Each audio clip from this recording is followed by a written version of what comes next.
Kita mulai serial kita, yaitu tentang kemana arwah orang yang sudah meninggal itu pergi.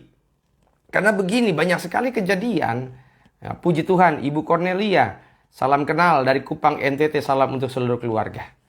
Jadi ada banyak kejadian, saudara, di mana ada anggota keluarga kita yang sudah meninggal misalnya. Ya, anggota keluarga kita sudah meninggal, lalu tiba-tiba 1 tahun kemudian orang yang sudah meninggal itu datang ke rumah. Dia menunjukkan diri kepada anggota keluarga, lalu memberikan pesan. Pernah satu kali ada kejadian, tiba-tiba tetangga saya itu didatangi sama arwah. Kata keluarganya bahwa yang datang itu adalah omanya. Omanya datang, lalu dia titip pesan, kalian anak cucu baik-baik. Saudara, kalau kita dengar pesan daripada arwah itu yang menyerupai wajah daripada omanya, pertanyaannya apakah benar itu adalah omanya yang sudah meninggal kemudian menunjukkan diri lagi? Atau jangan-jangan siapa itu? Kenapa saudara yang terkasih dalam Tuhan? Karena kita harus tahu konsep dasarnya. Kita mulai pembelajaran kita, saudara. Puji Tuhan, boleh buka Alkitab. Saudara boleh ambil Alkitab kalau ada, kalau tidak ada boleh dicatat saja supaya menjadi bahan dasar kita. Ayub 14 ayat 11 dan 12 saya bacakan. Seperti air menguap dari dalam tasik dan sungai surut menjadi kering, demikian juga manusia berbaring dan tidak bangkit lagi. Sampai langit hilang lenyap, mereka tidak terjaga dan tidak bangun dari tidurnya. Artinya apa, saudara yang terkasih dalam Tuhan Yesus? Bahwa ketika seseorang itu mengalami kematian, mohon maaf, saya perbaiki dulu sebentar. Jadi ketika seseorang mengalami kematian, maka dalam Ayub pasal 14 ayat 11 sampai 12 dikatakan bahwa dia itu berbaring dan tidak bangkit lagi. Ya. Nah, saudara harus tahu konsepnya bahwa manusia itu terdiri dari 3 bagian. Yang pertama namanya adalah tubuh. Tubuh ini kalau saudara lihat mata saya, hidung saya, itu tubuh. Yang kedua itu saudara adalah jiwa. Jiwa itu tidak kelihatan. Kalau saudara lagi stres, tertekan, ya itu yang tertekan apa? Jiwa. Dan yang terakhir adalah roh.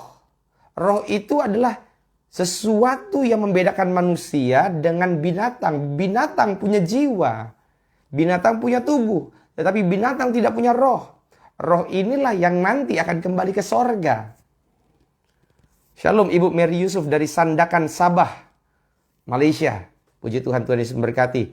Ibu Mikdal Pasaribu dari Cilegon, Banten. Puji Tuhan, haleluya.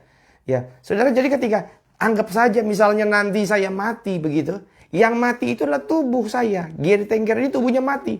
Matanya tidak berfungsi lagi, tangannya tidak berfungsi lagi. Jiwanya juga mati. Lalu apa yang masih hidup? Roh. Roh saya itu kembali ke Tuhan.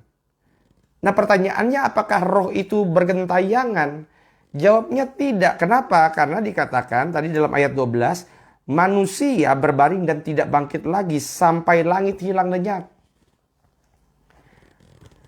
Nah, mari kita buka lagi saudara, biar lebih memperjelas Wahyu pasalnya yang ke-14 ayat yang ke-13. Wahyu pasal 14 ayatnya yang ke-13. Dikatakan demikian. Dan aku mendengar suara dari sorga berkata, tuliskan, berbahagialah orang-orang mati yang mati dalam Tuhan. Haleluya, saya doa setiap saudara yang beriman kepada Yesus, nanti ketika engkau dipanggil oleh Tuhan pulang ke sorga, saya doa setiap kita itu tetap dalam keadaan beriman kepada Kristus. Sampai nafas terakhir kita tidak akan gantikan Yesus. Tidak akan tukar iman kita dengan apapun yang dunia tawarkan. Karena kita yakin, kita percaya dunia boleh tawarkan banyak hal. Dunia boleh tawarkan banyak kenikmatan. Tetapi kita tahu bahwa sukacita sempurna hanya dapat dalam Yesus. Yang percaya katakan amin. Wahyu pasal 14 ayat 13. Berbahagialah orang-orang yang mati dalam Tuhan sejak sekarang ini. Sungguh, kata Roh, supaya mereka boleh beristirahat dari jerih lelah mereka. Jadi, ketika Gary Tanker ini meninggal nanti, saudara, tubuhnya ya sudah hancur lenyap. Matanya tidak berfungsi, itu tubuh. Tangannya tidak berfungsi, tetapi rohnya Gary Tanker itu beristirahat. Sampai kapan? Sampai nanti hari penghakiman. Lah berarti kalau rohnya Gary Tanker ini beristirahat, kira-kira bisa nggak rohnya Gary Tanker, kalau Gary Tanker sudah meninggal itu, bisa nggak dia datang mengunjungi anak-anaknya, keluarganya? Tidak. Saudara bisa bayangkan begini. Contoh, saya tidak mau pakai contoh saya lah. Ada seorang suami, dia hidup dalam Tuhan. Ini kita berandai-andai, saudara. Dia hidup dalam Tuhan, tiba-tiba dia dipanggil Tuhan pulang ke sorga. Dia pulang ke sorga, dan coba saudara bayangkan, tiba-tiba dia bisa kembali lagi ke bumi.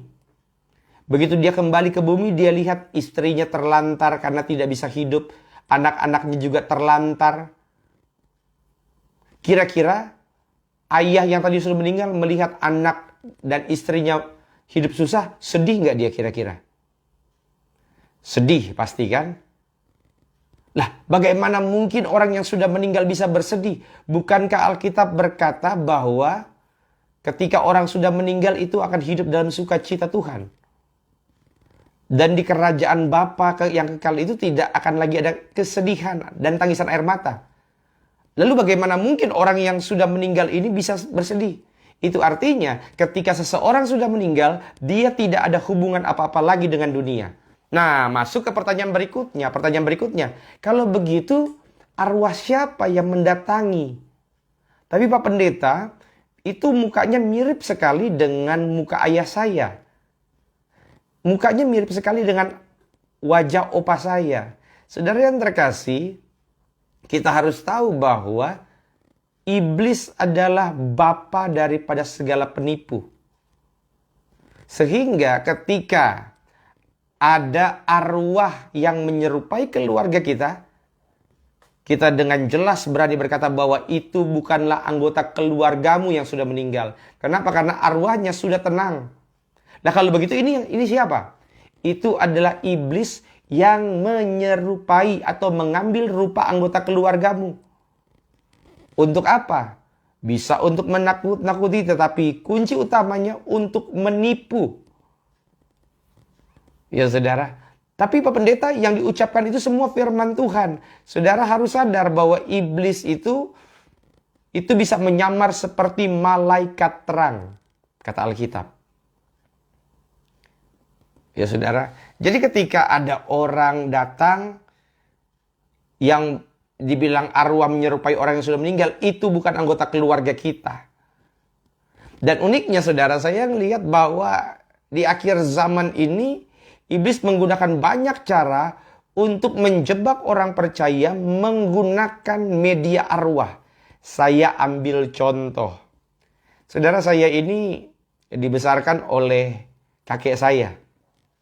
Nah, ketika kakek saya meninggal itu di tahun 95, ya, begitu dia meninggal dan dikuburkan, saya ingat sekali waktu itu ada satu lagu rohani yang dinyanyikan di upacara pemakaman tersebut. Akhirnya, saudara, setelah beberapa tahun kemudian, gak tahu kenapa setiap kali saya menyanyikan lagu rohani tersebut, saya teringat-ingat dengan almarhum atau mendiang opa saya. Dan ketika saya menyanyikan lagu rohani tersebut, perasaan saya, emosi saya bukannya positif untuk menyembah Tuhan. Perasaan saya malah negatif. Perasaan saya malah teringat-ingat dengan rasa duka. Membuat mental saya itu jatuh. Karena teringat kesedihan pada masa lalu. Saudara ingat ya, bahwa iblis juga bisa pakai lagu rohani untuk menjatuhkan iman kita. Sehingga kita teringat dengan duka cita, dengan pengalaman-pengalaman traumatis. Itu sebabnya saudara harus sadar bahwa ada beberapa kebiasaan yang akan saya bahas nih, yang sebaiknya tidak kita lakukan lagi. Nah, sebelum saya bahas kebiasaan apa yang tidak bisa yang jangan kita lakukan lagi, kita buka satu ayat lagi saudara. Itu terambil dari Imamat pasal 20 ayat yang ke-6. Saya ucapkan shalom Ibu Non Sesitorus, Pak Bukti Pinem, Ibu Betty, shalom, Ibu Sarah, ya, puji Tuhan, haleluya. Imamat pasal 20 ayat 6 dikatakan, saudara, kalau saudara mau menjadikan video ini menjadi berkat bagi banyak orang, jangan lupa klik tombol bagikan, sehingga banyak orang juga bisa mendapatkan berkat. Dan saudara yang baru bergabung, sekali lagi izinkan saya mengenal saudara. Saudara boleh tulis di kolom komentar kota tempat tinggal saudara.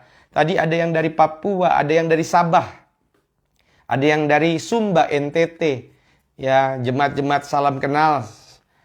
Haleluya. Imamat pasal 20 ayat yang ke-6 dikatakan orang yang berpaling kepada arwah. Imamat 20 ayat 6. Orang yang berpaling kepada arwah atau kepada roh-roh peramal, yakni yang berzina dengan bertanya kepada mereka. Saudara perhatikan, kalau kita bertanya kepada arwah, maka Alkitab berkata itu sama seperti kita berzina. Saudara tahu arti kata berzina dalam konteks perjanjian lama? Seseorang sudah punya istri tapi dia berselingkuh dengan wanita lain. Ketika kita berbicara kepada arwah, itu sama seperti tanda petik menyelingkuhi Tuhan. Ya saudara, puji Tuhan, shalom Ibu Hermida Pelawi dari Medan. Haleluya. Jadi dikatakan orang yang berpaling kepada arwah atau kepada roh-roh peramal, yakni yang berzina dengan bertanya kepada mereka, aku sendiri akan menentang orang itu dan melenyapkan dia dari tengah-tengah bangsanya. Maka kita tidak boleh lagi berurusan dengan arwah-arwah orang sudah meninggal. Yang pertama, yang sebaiknya kita hindari. Shalom, Ibu Christine Maskal dari Kalimantan Selatan. Haleluya. Pertama yang tidak boleh kita lakukan. Satu, kalau saudara ke kuburan, ya, saya sering tanya, boleh nggak doa di kuburan? Nggak masalah saudara doa di kuburan. Bagi saya, saudara mau doa di mobil juga boleh, doa di toilet juga boleh, doa dimanapun boleh. Yang tidak boleh itu saudara doa di kuburan untuk arwah yang sudah meninggal. Jadi yang pertama, ketika nanti datang ke kuburan, saudara jangan doa begini, Tuhan biarlah arwahnya Tuhan terima di sisi Tuhan yang paling baik. Itu tidak boleh untuk mendoakan arwah. Karena sudah tidak ada hubungannya lagi. Yang kedua, jangan lakukan ritual-ritual tradisi yang sebenarnya juga tidak ada gunanya. Saya ingat dulu, kalau misalnya saya ke kuburan keluarga, nanti pas lagi di kuburan itu, saudara harus cuci muka. Airnya biar kena ke liang kubur. Itu tidak usah dilakukan lagi. Kenapa? Karena tidak alkitabiah. Ya saudara. Yang ketiga, kalau ada arwah yang menyerupai anggota keluarga, jangan saudara datang terus ngobrol minta petunjuk. Oh Oma, kira-kira minggu depan apa yang terjadi? Oh Opa, kira-kira nomor berapa yang keluar nanti? Nomor buntut gitu kan? Jangan, karena Alkitab bilang, siapa yang berhubungan, berpaling kepada arwah, dia itu seperti berzina. Nangkep saudara? Yang ketiga, kalau ada arwah apa yang kita lakukan? Walaupun orang yang datang adalah orang yang kita sayangi, wajahnya menyerupai ayah kita, wajahnya menyerupai ibu kita, maka saudara demi kebenaran firman Tuhan yang saudara lakukan, bukan ngobrol, usir dalam nama Tuhan Yesus. Karena dia bukanlah ayah saudara yang sudah meninggal, dia bukanlah ibu yang sudah meninggal, dia setan yang mengambil rupa orang yang kita sayangi untuk menipu kita. Yang keempat, yang tidak kita lakukan, saudara yang terkasih dalam Tuhan Yesus Kristus, saya menyarankan supaya kita itu, kalaupun saudara adakan acara 1 tahun, ya biasanya kalau saya itu di keluarga saya itu ada acara kalau orang meninggal 1 tahun atau 100 hari atau berapa? 7 hari. Saudara, ketika kita mengadakan acara-acara seperti itu, jangan ajak keluarga mengingat anggota keluarga yang membuat mereka pada akhirnya sedih. Nangkep ya? Jadi jangan lagi buat acara, sudah 1 tahun meninggal, saya teringat dengan ayah saya dulu, bagaimana dia membelai rambut saya penuh dengan kasih sayang. Akhirnya, jadi keluarga jadi bersedih. Kalau saudara ingat itu untuk mengingat kebaikannya dan diteruskan, itu bagus. Tetapi kalau kita mengingat supaya membawa emosi seseorang tambah sedih, itu yang iblis mau. Ya saudara. Itu sebabnya dalam Tesalonika saya bacakan. Saya tiba-tiba teringat dengan sebuah ayat, saudara yang terkasih dalam Tuhan. Dikatakan dalam Tesalonika. 1 Tesalonika pasal yang keempat. Ayatnya yang ke-13. Selanjutnya kami tidak mau saudara-saudara bahwa kamu tidak mengetahui tentang mereka yang meninggal. Ini kata Paulus kepada orang-orang Tesalonika. Kami tidak mau saudara bahwa kamu tidak mengetahui tentang mereka yang meninggal. Supaya kamu jangan berduka cita seperti orang-orang lain yang tidak mempunyai pengharapan. Jadi nangis boleh nggak? Wajar kalau anggota keluarga kita meninggal kita nangis. Justru kalau sampai kita tidak nangis, tidak bersedih, itu yang nggak wajar. Tetapi jangan kelamaan, saudara. Kenapa? Karena kita tahu orang yang meninggal dalam Kristus, mereka pulang ke rumah Bapa. Saya sering kasih istilah begini. Saudara tahu nggak bedanya antara datang ke rumah duka dengan datang ke rumah persalinan? Tahu bedanya? Kalau kita datang itu ke rumah persalinan, yang kita kunjungi bayi itu nangis, betul ya? Sedangkan yang datang semua ketawa-ketawa bersenang-senang, betul? Bedanya dengan kita datang ke rumah duka, semua yang datang nangis. Tetapi orang yang kita kunjungi, orang yang meninggal dalam Kristus, dia sebenarnya sedang tertawa. Kenapa? Karena dia sudah pulang ke rumah Bapa di sorga. Itu sebabnya saudara yang terkasih dalam Tuhan, itu kebiasaan. Yang kelima, yang terakhir. Sekali lagi saudara, saya tidak melarang ini. Ini hanya sekedar saran. Saudara, saya itu agak sedikit aneh kalau lihat orang Kristen ketika dia mengunjungi makam ayah dan ibunya, dia bawa bunga besar-besar. Dia bawa buah, dia taruh di kuburan. Sekali lagi saya tidak melarang itu, sama sekali tidak melarang. Baik-baik saja itu dilakukan. Tetapi yang saya mau sampaikan kepada setiap saudara yang orang tuanya masih hadir. Kalau orang tuamu masih hidup, kasih bunga waktu dia lagi hidup. Jangan waktu dia sudah meninggal kita kasih bunga. Sedangkan waktu dia masih hidup, jarang kita kunjungi. Sayangi orang tuamu, keluargamu selama mereka masih hidup. Bukan nanti menyesal ketika mereka sudah meninggal. Itu saja saudara.